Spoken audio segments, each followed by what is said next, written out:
मैं इस amendment bill पर बीजू जनता दल की तरफ से बोलने के लिए खड़ा हुआ हूं। मेरे नेता नवीन पटनायक मुझे मौका दिए हैं। इस बिल के विरोध में मैं बोलने के लिए खड़ा हुआ। सर, वक्फ का जो जमीन है, वक्फ का जो जमीन है, ये हमारे जो पूर्वजों जिनके पास ज्यादा जमीनें थी उन लोगों ने दान दिया था, दान किया था। इस कारण किया था कि इस जमीन पर कुछ डेवलपमेंट काम होगा, गरीबों का काम होगा, कुछ हॉस्पिटल्स बन सकते हैं, मदरसा बन सकते हैं, मस्जिदें बन सकती हैं, या फिर जहां कब्रिस्तान का समस्या रहता है, असुविधा रहता है, वहां कब्रिस्तान बन सकता है। इसी के कारण ये दान दिया गया हुआ जमीन था। तो इतने सालों से मैं कभी उस एक्ट के अंदर नहीं जाना चाहता, क्योंकि काफी एक्ट के बारे में माननीय सदस्य सब बता चुके हैं। मैं इस एक्ट के अंदर घुसना नहीं चाहता, कौन से एक्ट में क्या लिखा है। लेकिन इस वक्फ बोर्ड को, या हर राज्य में जो वक्फ बोर्ड है, उसको सिर्फ मुसलमान, माइनॉरिटीज मुसलमान ही चलाते थे, उसको मैनेजमेंट करते थे, और आज तक ये चले आया था। हाँ, हो सकता है कि बहुत से राज्यों में गड़बड़ी भी हुई है, बहुत से राज्यों में समस्या भी हुई है, दूसरी जगह जमीनें हड़पी भी गई हैं। वो बात ठीक है, उसको ठीक करना जरूरी है, वो सबका दायित्व है कि उसको ठीक किया जाए। लेकिन मुझे एक चीज समझ में नहीं आ रहा है अध्यक्ष महोदय, कि जिस बात को लेके सारा भारतवर्ष के मुस्लिम कम्युनिटी टेंस में है, चिंताग्रस्त है, कि इसमें जो गैर मुस्लिम को मेंबर रखा जाएगा, वो क्या करेगा, कैसा करेगा, ये चीज को सोच के उन लोग काफी हद तक टेंस है, चिंतित है। इसी के कारण बहुत से जगह में स्ट्राइक हो रहा है, धरना दिया जा रहा है। लोग बोल रहे हैं कि हमारे शरीयत के अंदर, हमारे कौम के अंदर सरकार बेकार जबरदस्ती क्यों घुस रही है, क्यों इंटरफेरेंस कर रही है। ये जो चीज है, ये सबके दिमाग में है। ये बात हम जानते हैं अध्यक्ष महोदय, कि जब 2014 में मोदी जी की सरकार बनी, उनका स्लोगन भी था कि सबका साथ, सबका विकास, सबका विश्वास। वो विश्वास से वो आज देश के प्रधानमंत्री हैं। तो ये मुसलमानों में अविश्वास वातावरण क्यों है अध्यक्ष महोदय? उनके दिल में ये डर क्यों है कि हमारे साथ भेदभाव किया जा रहा है? इस चीज को हटाना बहुत जरूरी है। ये सरकार का दायित्व है कि मुसलमानों के दिल से ये डर को हटाना चाहिए कि हम सबका साथ, सबका विकास जरूर करेंगे। आप लोग भी इसी देश के नागरिक हो। ये देश, जो देश भारत का संविधान बाबा साहेब आम्बेडकर ने लिखा था कि किसी के धर्म में भी इंटरफेरेंस किसी का अन्य धर्म का होना नहीं चाहिए। अध्यक्ष महोदय, मैं छोटा सा राज्य उड़ीसा राज्य से आता हूं। मेरा गांव में सिर्फ हमारा परिवार मुस्लिम परिवार है, वहां पर बाकी सब हिंदू धर्म के लोग रहते हैं। इतने साल से हम लोग वहां खुशहाली जिंदगी बिता के चलते हैं। जब गांव की मां ठकुराइन का पूजा होता है, यात्रा होता है, तो हमारे परिवार से कोई ना कोई एक नंबर आदमी वहां खड़ा रहता है, तब वो यात्रा निकलता है। उसका मतलब है कि भाईचारा है, उसका मतलब है हम लोग सब एक हैं। हमारे अंदर भेदभाव बिल्कुल नहीं है और नहीं भी रखना चाहिए। हमारा राज्य है जगन्नाथ का राज्य, प्रभु जगन्नाथ का राज्य। सारे उड़ीसा के लोग प्रभु जगन्नाथ को भक्ति करते हैं, न केवल हिंदू करते हैं, सब धर्म के लोग करते हैं। और अध्यक्ष महोदय, मैं आपसे कहना चाहता हूं कि प्रभु जगन्नाथ के जो सबसे बड़े भक्त हैं वो मुसलमान है, उनका नाम है सालोबेग। सालोबेग वो जगन्नाथ को इतना भक्ति करते थे कि वो एक नंबर में आते हैं, उसके बाद बाकी भक्त आते हैं। और जगन्नाथ भी उनको इतना चाहते थे, इतना प्यार करते थे कि जब साल में एक बार रथ यात्रा निकलता है अध्यक्ष महोदय, आप जानते हैं पुरी का रथ यात्रा पृथ्वी में सबसे बहुत बड़ा रथ यात्रा होता है, लाखों लोग वहां पर समावेश होता है। जब रथ वहां निकलता है तो रथ यात्रा के वक्त जो बड़ा दांडो बोलते हैं, जो बहुत बड़ा रथ यात्रा जाता है हमारा भगवान का, वो रथ यात्रा के रास्ते में उनका मजार सालोबेगा का मजार वो पास में है। कुछ दूर जाने के बाद उस मजार के पास रथ यात्रा रुकता है, यानी प्रभु जगन्नाथ रुकते हैं, अपने भक्त से मिलने के लिए रुकते हैं अध्यक्ष महोदय। उसके बाद उनके मजार में जाके भोग चढ़ाया जाता है, फिर रथ आगे बढ़ता है। ये हमारा भाईचारा है, हमारा उड़ीसा का भाईचारा है अध्यक्ष महोदय। तो भारतवर्ष में ऐसा क्यों नहीं हो सकता? हमारा देश में भाईचारा क्यों नहीं हो सकता? मुसलमानों के दिल में डर क्यों है?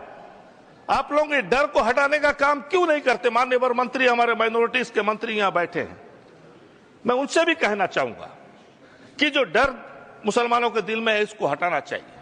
हम लोग सबका साथ सबका विकास कह रहे हैं, अच्छी बात है, इसमें कोई दो राह नहीं है, क्योंकि सरकार का दायित्व है सबको देखना, सब धर्म के, सब वर्ग को, लोगों को आगे बढ़ाना। तो ये बात क्यों दिल में आता है, उसका कुछ कारण है अध्यक्ष महोदय। हमारे धर्म में 5 वक्त का नमाज रोजा जो हम लोग मानते हैं, करते हैं, जहां पर भी अगर नमाज का टाइम होता है हम लोग थोड़ा नमाज पढ़ लेते हैं, तो नमाज पढ़ने से रोका नहीं जाना चाहिए अध्यक्ष महोदय। मैं विनती करूंगा सरकार से कि ये चीज मत किया करें। लोग क्यों मना करेंगे? नमाज अगर कोई पढ़ता रहेगा उसको लात मारा जाता है, हम लोग वीडियो में देखते हैं, सोशल मीडिया में। ये गलत चीज, ये अच्छा चीज नहीं है अध्यक्ष महोदय, ये बहुत गलत है अध्यक्ष महोदय। अगर दूसरे धर्म, दूसरे वर्ग का अगर वहां रास्ते में अगर प्रोसेशन जाता है तो मना नहीं किया जाता। हर जगह देखिए, सारा भारतवर्ष में पूजा करने का जगह भी हर जगह नहीं है, इसीलिए रोड में ही पूजा किया जाता है। शायद वो अगर वो दुर्गा माँ का पूजा हो, वो महाराष्ट्र में गणेश जी का पूजा हो, तो रोड में ही किया जाता है अध्यक्ष महोदय, क्योंकि रास्ता जगह कहीं नहीं मिलता शहर में, रोड के ऊपर ही ब्लॉक करके किया जाता है। तो मना तो किसी को नहीं करना चाहिए। अगर एक आदमी 2 रकात नमाज पढ़ लिया तो उसे लात मारना भी नहीं चाहिए। ये चीज सरकार को देखना बहुत जरूरी है। ये सब चीज होने से ही सबका साथ सबका विकास जो नारा हमारे प्रधानमंत्री जी दिए हैं, ये आगे बढ़ेगा।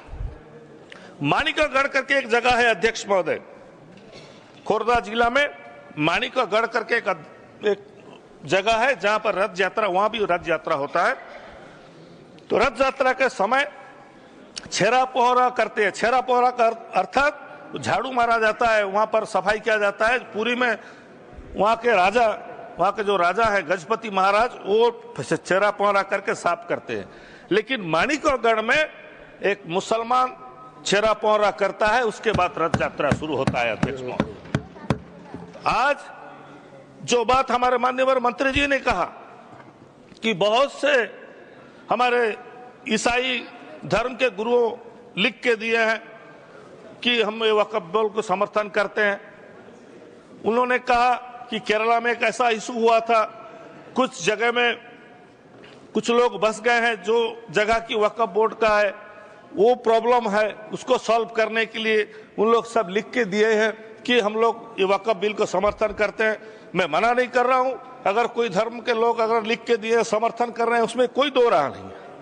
लेकिन जब वही ईसाई धर्म के लोग, जब कोई उसमें अगर धर्म में जोग देने जाता है या वो शामिल होने जाता है, तो उसको अपत फिर क्यों किया जाता है? हर इंसान का स्वाधीनता है, कोई भी इंसान कोई भी धर्म पालन कर सकता है, उसमें हमारा संविधान में है, उसको अटकाने का कोई जरूरत ही नहीं है। अध्यक्ष महोदय, आज बहुत से ये जो बिल में अलग अलग प्रॉब्लम्स आया है, जो हमारे माननीय सदस्य सब यहाँ पर डिस्कशन किए और बताए कि कौन कौन सा समस्या है। एक क्लॉज ऐसा भी है कि जिसके नाम में जो दंड होना चाहिए वो अगर हट गया तो उसको 50,000 रुपए तक जुर्माना होगा। तो बहुत से लोग ऐसे भी हैं जो जगह दबा बैठे हैं, जमीन दबा बैठे हैं, उन लोग 50,000 रुपए देकर छूट जाएंगे। सच्चार कमेटी जब रिपोर्ट दिया, उनके रिपोर्ट में ये कहा गया कि बहुत इलीगल जमीन सब लोगों के पास है। सबसे ज्यादा जमीन सरकार के पास है। सर अगर सरकार के पास अगर इतना जमीन है, सरकार अभी अगर ये बिल अगर पास हो गया तो वहां से हो गया, यहां भी आपका मेजोरिटी हो सकता है, तो सरकार के पास इतना जमीन है, ये जमीन तो सरकार छोड़ेगी नहीं, ये जमीन तो ले लेगी। तो वक्फ का जो जमीन है ये सरकार के पास चले जाएगी। कई लाखों एकड़ का हिसाब माननीय वन मंत्री जी दे रहे थे कि 12,000 करोड़ तक उसमें इनकम हो सकता था, लेकिन 160 या 170 करोड़ हुआ है। अगर सरकारों के पास जो जमीनें हैं, ये जमीन अगर सरकार के पास चलेगी, सरकार ने अगर नहीं दिया तो जमीन का जो जितना एकड़ जमीन बोल रहे हैं वो तो कमेगा, कमने से उसका इनकम भी कमेगा। उसको किस तरह से माननीय वन मंत्री हैंडल करेंगे, वो हमारे कौम के लोगों को और सदन को भी आपको जानकारी देना बहुत जरूरी है। अध्यक्ष महोदय, अभी एक बात को लेकर सब बहुत चिंतित है कि एक मुसलमान को उसका प्रैक्टिस के बारे में 5 साल तक वो इस्लाम धर्म ठीक से पालन किया है कि नहीं, उसको प्रूफ देने का प्रावधान रखा गया है। वो प्रूफ दे तो कैसा दे अध्यक्ष महोदय, वो किसको बताए कि मैं इस्लाम धर्म में ठीक से पालन करता हूं?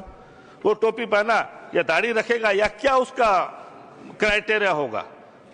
दाढ़ी टोपी तो मैं नहीं रख सकता, मैं पक्का इस्लाम धर्म का मैं ना 5 वक्त का नमाज छोड़ता हूं ना रोजा छोड़ता हूं, मैं हर वक्त करता हूं।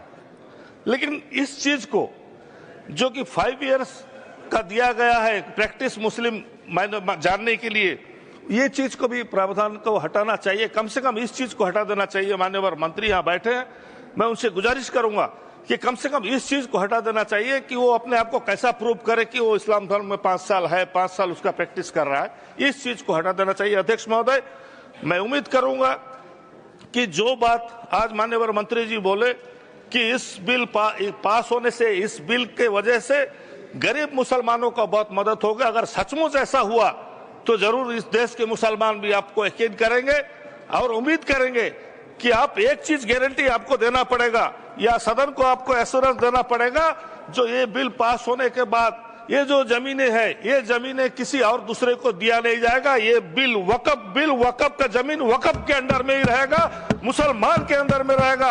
ये जमीन और किसी को हैंड ओवर नहीं हो सकेगा। ये क्लॉज